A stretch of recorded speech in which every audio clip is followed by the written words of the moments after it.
গতকাল সারা রাত্রি জুড়ে এসএসসি অফিসের সামনে বিক্ষোভ দেখালেন চাকরিহারারা। 26,000 চাকরি বাতিলের পর থেকে কিছুতেই যেন এই জট কাটতে চাইছে না। সুপ্রিম কোর্ট নতুন করে একটা ভার্ডিক্ট দিলেন যে 31শে ডিসেম্বর অবধি তারা চাকরি করতে পারবে, কিন্তু আবার সেই প্রবলেম। কি ধোঁয়াশা না, তাদের বক্তব্য কারা যোগ্য বা কারা অযোগ্য সেই তালিকা এই এসএসসিকে দিতে হবে। কিন্তু প্রশ্ন হচ্ছে, শিক্ষামন্ত্রী বা মুখ্যমন্ত্রীর কথায় তাদের বক্তব্য অনুযায়ী যে আপনারা চাকরি করতে যান, বাদ বাকিটা সরকার বুঝে নেবে। কিন্তু চাকরিহারাদের বক্তব্য হচ্ছে যে আমরা যে চাকরিতে যাব, কোন অধিকারে যাব? তাহলে আজকে যদি টেন্টেড বা আনটেন্টেড যে শব্দটা উঠেছে, তাহলে তো যে কেউ এসে কালকে চাকরিতে জয়েন করতে চাইবে। তবে কোন অধিকারে, আমাদের সামনে যদি কোনো লিস্ট না থাকে তবে আমরা কোন অধিকারে যাব? 31 তারিখের পর আমাদের কি ভবিষ্যৎ হবে? এই নিয়ে একটা টানাপোড়েন সমানে চলছে। শিক্ষামন্ত্রী সাংবাদিকদের সামনে বলছেন যে সরকার তো আপ্রাণ চেষ্টা করছে, সুপ্রিম কোর্ট যেভাবে গাইডলাইন করবে সেইভাবেই আমরা চলবো। মুখ্যমন্ত্রী বললেন আপনারা মাইনে পাবেন, সুপ্রিম কোর্ট যেমন করে বলছে তেমন করেই কাজ হবে। চাকরিহারাদের বক্তব্য হচ্ছে সুপ্রিম কোর্ট তো স্পষ্ট করে বলে দিয়েছে যে যারা যোগ্য তারাই মাইনে পাবে, আর যারা অযোগ্য তারা মাইনে পাবে না। তবে আমরা যে যোগ্য বা অযোগ্য তাহলে কি করে আমরা বুঝবো?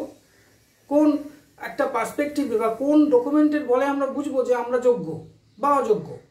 এই একটা টানাপোড়েন কিন্তু সমানে চলছে। এই সমস্যাটা পশ্চিমবঙ্গের এমন একটা জায়গায় হয়ে দাঁড়িয়েছে, চাকরি নিয়ে রোজই কোনো না কোনো বিক্ষোভ বা কোনো কিছু চলছে। এর শেষ কোথায়? প্রত্যেকেই চায় যে চাকরি পাক, যারা চাকরি পেয়েছেন তাদের চাকরি থাকুক, তারা স্কুলে যান, পড়ান। কিন্তু কোথাও গিয়ে এমন একটা আইনে জট হয়ে গেছে যে সত্যি সত্যি সেই জট যেন ছাড়ানোই যাচ্ছে না। এক পক্ষ আছে বিকাশ রঞ্জন ভট্টাচার্যের মতো যারা উকিল, তারা সমানে একটা অসুবিধা তৈরি করছে, সুপ্রিম কোর্টে গিয়ে পিটিশন করছে এমন করে যাতে রাজ্য সরকারের কোনো অসুবিধা হয় আর কি। কিন্তু এই শেষ কোথায়? তবে সত্যি কি চাকরিহারারা চিরকাল চাকরি থেকে বঞ্চিত হয়ে থেকে যাবে, নাকি তারা সত্যি যারা যোগ্য তারা অবশ্যই তাদের হাতে সুদিন আসবে, তারা নিশ্চয়ই তাদের কোনো ডকুমেন্ট থাকবে? এটা কিছুতেই বোঝা যাচ্ছে না। মুখ্যমন্ত্রী সভা থেকে বলেছেন যে আপনারা চিন্তা করবেন না, আপনাদের জন্য তো আমরা লড়াই করছি, আমরা রিভিউ পিটিশন করবো আবার, কিন্তু আপনারা স্কুলে যান, পড়ান, যথাসময় মাইনে ঢুকে যাবে আপনাদের অ্যাকাউন্টে। কিন্তু আবার সেই একই প্রশ্ন ঘুরে ফিরে একটা আবর্তে ঘুরছে, সেটা হচ্ছে যে আমরাই যে যোগ্য তার কি প্রমাণ আছে?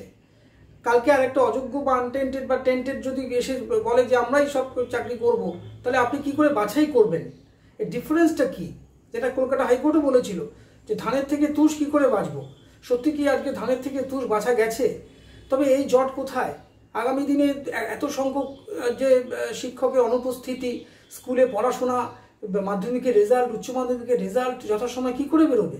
এবং উচ্চ মাধ্যমিকের পরে যখন যারা স্কুলে ভর্তি হবে বা কলেজে ভর্তি হবে, বা মাধ্যমিকের পরে যারা উচ্চ মাধ্যমিকে পড়বে, তারা কি করে পড়বে?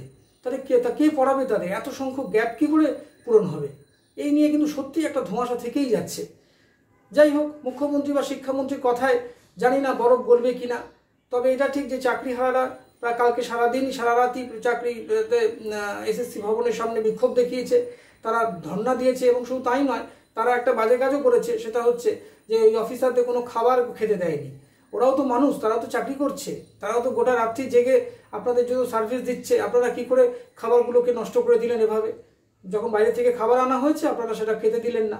এটা আপনাদেরও ভাবতে হবে। আপনারাও হয়তো অধৈর্য হয়ে পড়ছেন, সরকার আপনাদের পাশে আছে বলার পরেও আপনারা কেমন একটা অধৈর্য দেখাচ্ছেন। আপনাদেরও তো লজিক্যাল হতে হবে।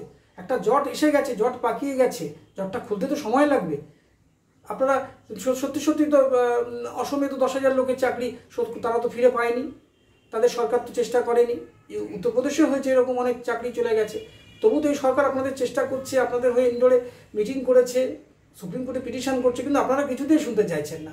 আপনারা দিন রাত এক করে বিক্ষোভ দেখাচ্ছেন, আপনারা বায়াসড হয়ে যাচ্ছেন।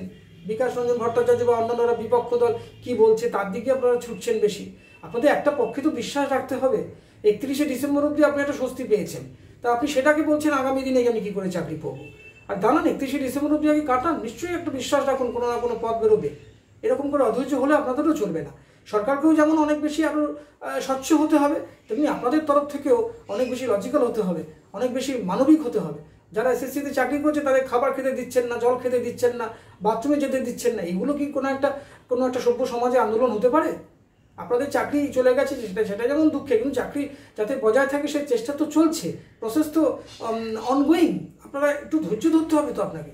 আপনি 31শে ডিসেম্বর অবধি সময়টা কাটান, আগে আপনারা স্কুলে যান, আপনারা পড়ান, তবেই তো আপনারা একটা সুষ্ঠু পথের সন্ধান পাবেন। যাই হোক, আপনারা লজিক্যাল হবেন, উভয় পক্ষই একটা সমঝোতায় আসবে, এই আশা রাখবো। আমাদের ভিডিও ভালো লাগলে লাইক ও শেয়ার করুন, কমেন্ট সেকশনে গিয়ে জানান আপনাদের মতামত। আরও ভিডিও পেতে চ্যানেলকে সাবস্ক্রাইব করুন। প্রতি মুহূর্তে খবরের আপডেট পেতে প্রেস করুন বেল আইকন।